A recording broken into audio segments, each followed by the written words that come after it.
Hi, welcome to wow ఏమి రుచి. ఈరోజు మనము దోశలు చేసుకుందాం. ముందుగా దోశలకి కావలసినన్ని బియ్యం తీసుకుందాం. అంటే 3 కప్పుల బియ్యానికి 1 కప్పు ఉద్దిబ్యాళ్ళు, కొంచెం మెంతలు, 1 స్పూను పచ్చిశనగపప్పు అంటే శనగబ్యాళ్ళు, 1 కప్పు కందిపప్పు, 1 కప్పు అటుకులు వేసుకొని అన్నిటినీ బాగా కడుక్కొని 5-6 గంటల పాటు నానబెట్టుకోవాలి.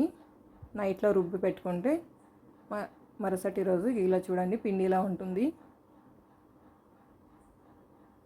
పిండిలో 1 స్పూన్ బియ్యపిండి, 1 స్పూన్ మనము ఉప్మా చేసుకుంటాం కదా ఆ రవ్వ 1 స్పూను, కొంచెం చక్కెర, తగినంత ఉప్పు వేసుకొని అన్నిటినీ బాగా కలుపుకోవాలి. ఉండలు లేకుండా బాగా కలుపుకోవాలి. చూడండి ఇలా కలిపిన తర్వాత మనము చట్నీ పౌడర్ చేసుకుందాం. దోశ మీదకి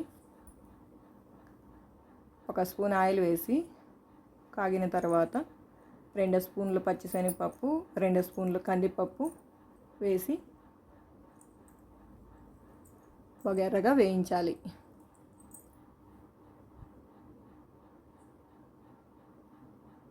చూడండి ఇలా ఎర్రగా వేగిన తర్వాత అందులోని బ్యాడగి మిరపకాయలు 5 లేదా 6, కొంచెం కరివేపాకు అన్నిటినీ బాగా ఫ్రై చేయాలి. ఫ్రై అయిన తర్వాత పొట్టి కొబ్బరి, కొంచెం జీలకర్ర, కొంచెం ఉప్పు, చింతపండు, బెల్లం ఇవన్నిటిని వేసి బాగా ఫ్రై చేసి చల్లార్చి మిక్సీకి వేసుకోవాలి. చూడండి ఇలా రెడీ చేసుకున్న తర్వాత ఇలా పౌడర్ రెడీ చేసుకున్న తర్వాత అదే మిక్సీ జార్లో రెడ్ చట్నీ చేసుకుందాం. బ్యాడగి మిరపకాయలు నైట్లో నానబెట్టుకోవాలి. నానిన మిరపకాయలని అవి వేసుకొని కొంచెం శనగపప్పు, వెల్లుల్లి, ఉప్పు, చింతపండు వేసి మిక్సీకి వేస్తే రెడ్ చట్నీ రెడీ. మళ్ళీ మనం దోశ చట్నీ చేసుకుందాం. పచ్చిమిరపకాయలు, శనగపప్పు, కొబ్బరి, ఉప్పు, కొంచెం జీలకర్ర, కరివేపాకు వేసి కొంచెం చింతపండు వేయాలి. వేసి తాలింపు పెట్టుకోవాలి. మళ్ళీ ఆలు ఫ్రై చేసుకుందాం. బాండీలో కొంచెం ఆయిల్ వేసి కాగిన తర్వాత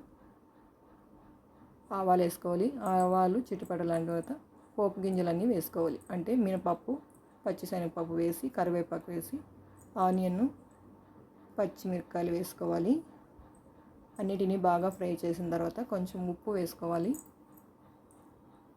ముందుగానే మనము పొటాటో పచ్చి బఠానీలు సీజన్ కాబట్టి పచ్చి బఠానీలు కూడా వేసి ఉడికించుకున్నాను. అన్నిటినీ మ్యాష్ చేసి పెట్టుకుని దాన్ని వేసి ఒక 3-4 నిమిషాల పాటు ఫ్రై చేసుకోవాలి.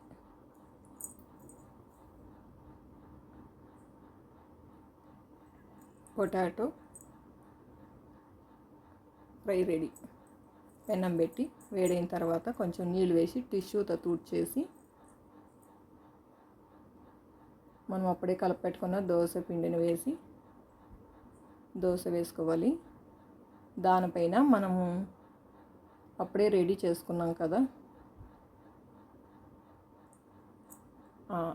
ఈ దోశ చీజ్ దోశ చేసుకుంటున్నాం. ముందుగా ఫస్ట్ చిన్నగా కట్ చేసిన ఆనియను, క్యారెట్ తురుము, టమోటో, మనం రెడీ చేసుకున్న రెడ్ చట్నీ అన్నింటిని వేసి బాగా స్ప్రెడ్ చేసి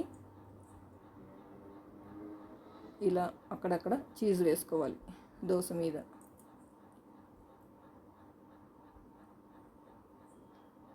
వేసుకొని బాగా దోశ కాలిన తర్వాత కొంచెం కొత్తిమీర వేసి గార్నిష్ చేసుకోవాలి. కొంచెం ఆయిల్ వేసుకోవాలి, లేదా మీకు ఇష్టమైతే నెయ్యి కూడా వేసుకోవచ్చు. ఇలా బాగా కాలిన తర్వాత మనం అప్పుడే రెడీ చేసుకున్నాం కదా రెడ్ చట్నీ, పొటాటో ఫ్రై చట్నీతో సర్వ్ చేస్తే చాలా రుచిగా ఉంటుంది. మళ్ళీ అదే పెనం మీద దోశ వేసి మనం అప్పుడే ఒక పౌడర్ చేసుకున్నాం కదా చట్నీ పౌడర్ అని, ఆ దోశ వేసుకుందాం. చాలా బాగుంటుంది, దోశకి బాగుంటుంది, ఇడ్లీకి బాగుంటుంది.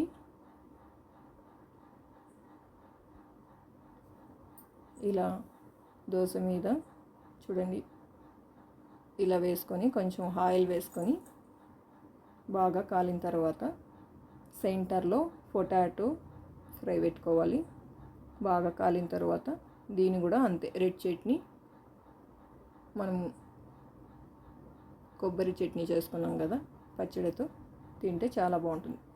మరి ఇంకొక దోశ ఉత్తప్ప అంటారు కదా, అది ఆనియన్ వేసుకోవాలి. ఇది కొంచెం టిక్గా వేసుకోవాలి. ఈ దోశ వేసుకొని దాని మీద చిన్న కట్ చేసిన ఆనియన్, క్యారెట్ తురుము, కొత్తిమీర, మీకు ఇష్టమైతే టమోటా కూడా వేసుకోవచ్చు, క్యాప్సికమ్ కూడా వేసుకోవచ్చు, మీ ఆప్షన్. కొంచెం ఆయిల్ వేసి దోశ కాలిన తర్వాత రెడ్ చట్నీ కొంచెం వేసి ఇలా స్ప్రెడ్ చేసి మనం శనగపప్పు కొబ్బరితో చేసిన చట్నీతో సర్వ్ చేయండి, చాలా బాగుంటుంది. వేడి వేడి దోశ రెడీ.